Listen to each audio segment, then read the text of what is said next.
வணக்கம். இது காலை நேர பிரதான செய்தி அறிக்கை. விரிவான செய்திகளுக்கு செல்ல முன்னதாக முதலில் தலைப்புச் செய்திகள்.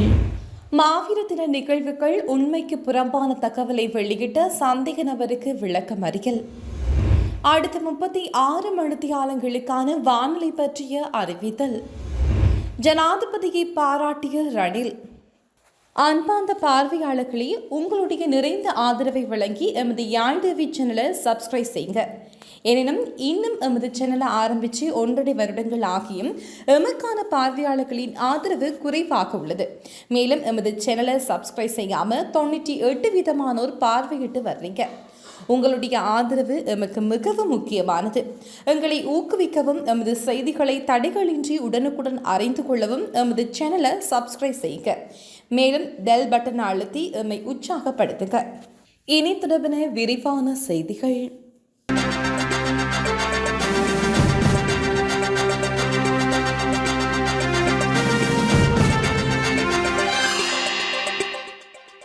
நாட்டின் பொருளாதாரத்தை வலுப்படுத்துவதற்காக சர்வதேச நாணய நிதியத்துடன் இணைந்து தற்போதைய ஜனாதிபதி அனுரகுமார் திசாநாயக்க உட்பட அரசாங்கம் முன்னெடுத்து வரும் வேலை திட்டம் தொடர்பில் தாம் மகிழ்ச்சி அடைவதாக முன்னாள் ஜனாதிபதி ரணில் விக்ரமசிங்க தெரிவித்துள்ளார். கொழும்பில் இடம்பெற்ற நிகழ்வொன்றில் கலந்து கொண்ட போதே அவர் இதனை குறிப்பிட்டுள்ளார். இந்த நிகழ்வில் முன்னாள் ஜனாதிபதி ரணில் விக்ரமசிங்க, வெளிவிகார வெளிநாட்டு வேலைவாய்ப்பு மற்றும் சுற்றுலா அமைச்சர் விஜித ஹேரத் மற்றும் எதிர்க்கட்சி தலைவர் சஜித் பிரேமதாச ஆகியோர் கலந்து கொண்டனர். யாழ்ப்பாணம் பேட்டுத்துறை வியாபார நிலையங்களுக்கு லாப்ஸ் எரிவாயு சிலிண்டர் தாங்கிய வாகனம் நேற்று வந்ததை அடுத்து அப்பகுதி மக்கள் குறித்த வாகனத்தை முற்றுகையிட்டுள்ளனர். கடந்த ஒரு மாத காலமாக லாப்ஸ் எரிவாயு விநியோகம் முற்றாக தடைப்பட்ட நிலையில் நேற்று விநியோகம் இடம்பெறுவதனால் மக்கள் எரிவாயுவை பெற்றுக்கொள்வதற்காக அலைமோதியுள்ளனர். அத்தோடு மட்டுப்படுத்தப்பட்ட அளவிலான லாப்ஸ் எரிவாயு விநியோகம் இடம்பெறுவதாகவும் எமது செய்தியாளர் குறிப்பிட்டுள்ளார். நாட்டில் நிலவும் லாப்ஸ் எரிவாயு தட்டுப்பாடு குறித்து அரசாங்கம் அவதானம் செலுத்தியுள்ளதாகவும் வர்த்தக அமைச்சர் வசந்த சமரசிங்க தெரிவித்துள்ளார். கடந்த செப்டம்பர் மாதத்திலிருந்து லாப்ஸ் எரிவாயு சந்தைக்கு விநியோகிக்கவில்லை என எரிவாயு விற்பனை பிரதிநிதிகள் குறிப்பிட்டுள்ளனர். இதனால் நுகர்வோர் மற்றும் வர்த்தகர்கள் பெரும் சிரமங்களுக்கு முகம் கொடுத்து வருகின்றமையும் குறிப்பிடத்தக்கது. எதிர்வரும் பண்டிகை காலத்தில் விற்பனை செய்வதற்காக பதுக்கி வைக்கப்பட்டிருந்த காலாவதியான ஒரு தொகை உணவுப் பொருட்களை நுகர்வோர் விவகார அதிகார சபையினர் கைப்பற்றியுள்ளனர். இதன்படி இறக்குமதி செய்யப்பட்ட அரிசி, கடலை பருப்பு என்பன இதன்போது கைப்பற்றப்பட்டுள்ளது. களனி பெத்தியகுட பகுதியில் மேற்கொள்ளப்பட்ட சுற்றி வளைப்பு நடவடிக்கையின் போது இவை கைப்பற்றப்பட்டதாக குறிப்பிடப்பட்டுள்ளது. குறைந்த பொருட்கள் காலாவதியான நிலையில் அவற்றின் திகதிகளை மாற்றி பண்டிகை காலத்தில் விற்பனை செய்வதற்கு தயாராக வைத்திருந்ததாக தெரிவிக்கப்படுகிறது.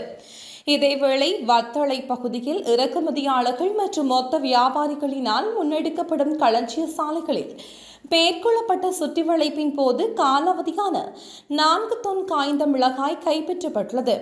பண்டிகை காலத்தை முன்னிட்டு இவ்வாறான வர்த்தகர்களை கண்டறிவதற்கான சுற்றி வளைப்பு நடவடிக்கைகள் முன்னெடுக்கப்பட்டு வருவதாகவும் நுகர்வோர் விவகார அதிகார சபையினர் தெரிவித்துள்ளனர்.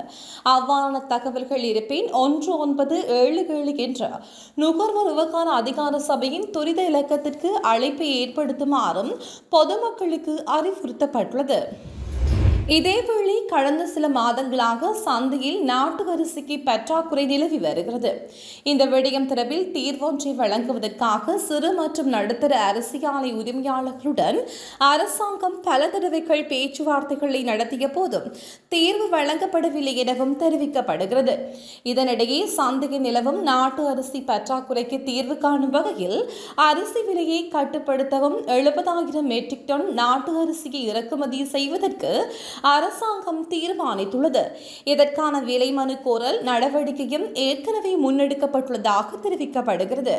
எனினும் தற்போது அரசாங்கத்தின் கட்டுப்பாட்டு விலையை மீறி சந்தையில் அரிசி விற்பனை செய்யப்படுவதாகவும் நுகர்வோர் குற்றம் சுமத்துகின்றனர். மாவீர தின நிகழ்வுகள் தொடர்பில் உண்மைக்கு புறம்பான தகவல்களை வெளியிட்ட சந்தேக நபர் ஒருவரை எதிர்வரும் 4ஆம் திகதி வரை விளக்கமறியலில் வைக்குமாறு உத்தரவிடப்பட்டுள்ளது. சமூக செயற்பாட்டாளரான குறித்த நபர் தமது ஃபேஸ்புக் கணக்கினூடாக மாவீர தின நிகழ்வுகள் தொடர்பில் போலி பிரச்சாரம் செய்துள்ளதாகவும் தெரிய வந்துள்ளது.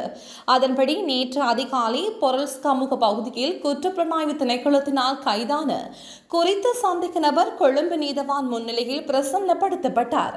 இதன்போது குற்றப்புலனாய்வு திணைக்களத்தினால் முன்வைக்கப்பட்ட சமர்ப்பணங்களை ஆராய்ந்த நீதவான் சந்தேக நபரை எதிர்வரும் 4ஆம் திகதி வரை விளக்கமறியலில் வைக்குமாறு உத்தரவிட்டுள்ளார்.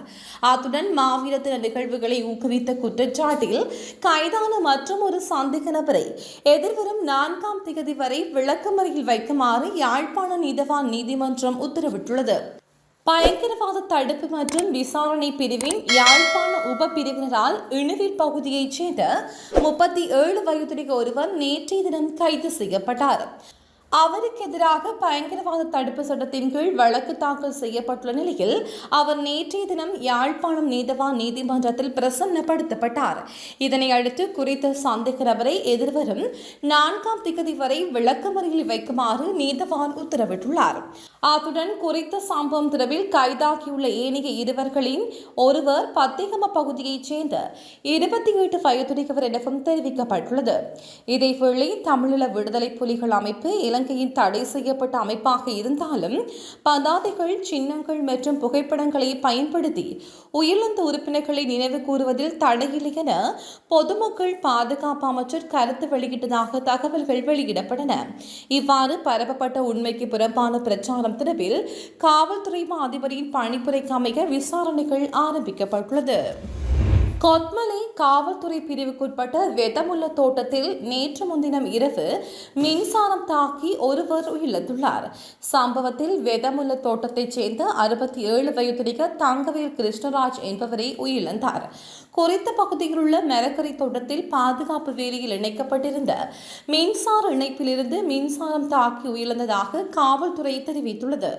சம்பவம் தொடர்பான மேலதிக விசாரணைகளை கொத்மலை காவல்துறையினர் மற்றும் நுவரெலியா தடயவியல் காவல்துறையினர் இணைந்து முன்னெடுத்துள்ளனர்.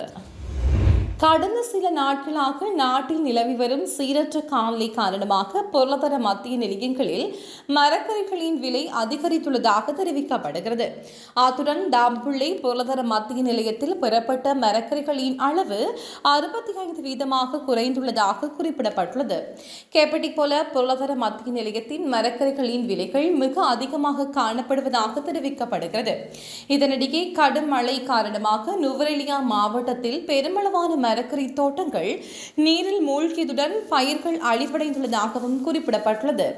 இந்த நிலையில் நுவரெலியா மத்திய சந்தை மற்றும் வீதியோர விற்பனை நிலையங்களில் மரக்கறிகளின் விலை அதிகரித்துள்ளதாகவும் தெரிவிக்கப்படுகிறது. இவ்வாறு மரக்கறிகளின் விலை அதிகரித்துள்ளதால் வியாபாரிகள் மற்றும் பொதுமக்கள் பாரிய சிக்கல்களை எதிர்நோக்கி வருவதாகவும் குறிப்பிடப்படுகிறது. நுவரெலியா மத்திய சந்தைக்கு வரும் பெரும்பாலான பொதுமக்கள் விலை அதிகரிப்பு காரணமாக மரக்கறிகளை கொள்வனவு செய்வதை தவிர்த்து வருவதாகவும் தெரிவிக்கப்படுகிறது. இதன் காரணமாக தாம் பாரிய அளவிலான நட்டத்தை எதிர்கொண்டுள்ளதாகவும் வியாபாரிகள் குறிப்பிடுகின்றனர். அதே நேரம் மழை காரணமாக போதுமான விளைச்சலை பெற்றுக்கொள்ள முடியாத விவசாயிகள் தமக்கு நிவாரணம் வழங்க வேண்டும் எனவும் அரசாங்கத்திடம் கோரிக்கை விடுத்துள்ளனர். வாட்ஸ்அப் கணக்குகளை ஊடுருவி மேற்கொள்ளப்படும் நிதி மோசடிகள் தொடர்பான முறைப்பாடுகள் அதிகரித்துள்ளதால் 3ஆம் தரப்பினருக்கு அவர்களின் தொலைபேசி இலக்கங்களில் பெறப்பட்ட ரகசிய குறியீடை வழங்க வேண்டாம் என இலங்கை கணினி அவசர செயற்பாட்டு பிரிவு விடுத்துள்ளது. ஹேக்கர்கள் வாட்ஸ்அப் குழுக்கள் இணைந்து பயனர்களின் கணக்குகளை கண்காணிப்பதாகவும் வாட்ஸ்அப் கணக்குகளை ஹேக் செய்த பின்னர் கடன் கேட்டு ஹேக் செய்யப்பட்ட தொலைபேசியில் உள்ள ஏனைய தொலைபேசி எண்களுக்கு அவசர செய்திகளை அனுப்புவதாகவும் இலங்கை கணினி அவசர செயற்பாட்டு பிரிவின் சிரேஷ்ட தகவல் பாதுகாப்பு பொறியியலாளர் சாருக தமுனுபல தெரிவித்துள்ளார். அதன்படி சமய நிகழ்வுகள், பரிசுகளை வெல்வது அல்லது கல்வி நிகழ்ச்சிகளில் பங்கேற்பது போன்ற வாய்ப்புகளை குறிப்பிட்டு தொலைபேசி எண்ணில் பெறப்பட்ட ரகசிய குறியீட்டை அவர்கள் கோருவதாகவும் கூறப்படுகிறது. எனவே இப்படியான செய்திகள் வந்தால் முதலில் அந்த கணக்கின் உரிமையாளரை தொடர்பு கொண்டு அந்த தகவல் உண்மையா என்பதை உறுதி செய்து வாட்ஸ்அப் கணக்கு ஹேக் செய்யப்பட்டமை தெரிந்தால் அந்த கணக்கின் உரிமையாளர் உடனடியாக அவருடன் தொடர்புடைய ஏனையவர்களுக்கு அதை பற்றி அறிவிக்குமாறு கோரப்பட்டுள்ளது. பொதுமக்களுக்கு தட்டுப்பாடின்றி சமையல் எரிவாயுவை வழங்குவதற்கு லாப் சமையல் எரிவாயு நிறுவனம் விசேட வேலைத்திட்டம் ஒன்றை ஆரம்பித்துள்ளது. நாட்டில் கடந்த சில நாட்களாக லாப் சமையல் எரிவாயுவுக்கு தட்டுப்பாடு நிலவியிருந்த நிலையில் இந்த தீர்மானம் எடுக்கப்பட்டுள்ளதாகவும் அந்த நிறுவனத்தின் பிரதம நிறைவேற்று அதிகாரி நிரோஷன் பீரிஸ் தெரிவித்துள்ளார். இதன்படி நாளாந்தம் 1,00,000 லாப் சமையல் எரிவாயு கொள்கலன்களை விநியோகிக்க நடவடிக்கை எடுக்கப்பட்டுள்ளது. அத்துடன் இந்த மாதம் மேற்கொள்ளப்பட்ட விலை திருத்தத்திற்கு லாப் சமையல் எரிவாயு விலையில் மாற்றங்கள் எதுவும் ஏற்படுத்தவில்லை என பிரதம நிறைவேற்று அதிகாரி நிரோஷன் பீரிஸ் தெரிவித்துள்ளார். இதேவேளை யாழ்ப்பாணம், பருத்தித்துறை உள்ளிட்ட நாட்டின் பல பகுதிகளில் லாப் சமையல் எரிவாயு கொள்கலன் விநியோகம் நேற்று ஆரம்பிக்கப்பட்டுள்ளதாகவும் எமது செய்தியாளர் தெரிவித்துள்ளார். தென்மேற்கு வங்காள விரிகுடாவில் ஏற்பட்ட ஆழ்ந்த தாளமுக்கம் காரணமாக அடுத்த 36 மணித்தியாலங்களுக்கு வடக்கு, மேற்கு, சப்ரகமுக, வடமேற்கு மற்றும் வடமத்திய மாகாணங்களில் மழை அல்லது இடியுடன் கூடிய மழை பெய்யக்கூடும் என வளிமண்டலவியல் திணைக்களம் தெரிவித்துள்ளது. வளிமண்டலவியல் திணைக்களம் எதிர்வரும் 36 மணித்தியாலங்களுக்கான அறிவிப்பை வெளியிட்டு இதனை தெரிவித்துள்ளது. இதேவேளை ஃபெங்கல் புயல் நேற்று காலை 11:30 மணியளவில் வட தமிழகம், புதுச்சேரி கரையை கடந்து இந்தியாவுக்குள் நுழைந்துள்ளது. ஃபெங்கல் புயல் காரணமாக இந்தியாவின் தமிழ்நாடு மற்றும் புதுச்சேரியில் பல பகுதிகளில் வெள்ளப்பெருக்கு ஏற்பட்டுள்ளது. இந்த நிலையில் ராணுவத்தினர் மற்றும் மீட்புக் குழுவினர் மீட்புப் பணிகளில் ஈடுபட்டுள்ளதாக இந்திய தகவல்கள் தெரிவிக்கின்றன. வெள்ளத்தில் மூழ்கிய பகுதிகளில் இருந்து ஆயிரக்கணக்கானோர் இதன்போது மீட்கப்பட்டுள்ளனர். அத்துடன் புதுச்சேரியில் கடந்த 30 வருடங்களில் இல்லாத அளவுக்கு மழை வீழ்ச்சி பதிவாகியுள்ளதாகவும் தெரிவிக்கப்படுகிறது. இத்துடன் காலை நேர செய்திகள் நிறைவடைந்தது. செய்திகளை உடனுக்குடன் அறிந்து கொள்ள யாழ் டிவி நியூஸுடன் இணைந்திருங்கள். சின்ன சேனலுக்கு எதாக இருந்தாலும் அது கொஞ்சம் ஆதரவு கொடுங்க. உங்கள் பொண்ணான கையை கொண்டு அந்த பெல்லில் தட்டிடுங்க. அவங்களுக்கு சப்ஸ்கிரைபர் 5-10 ஏறுனா அவங்க மனசு சந்தோஷப்படும். அவங்க வீடியோவும் பாருங்கள்.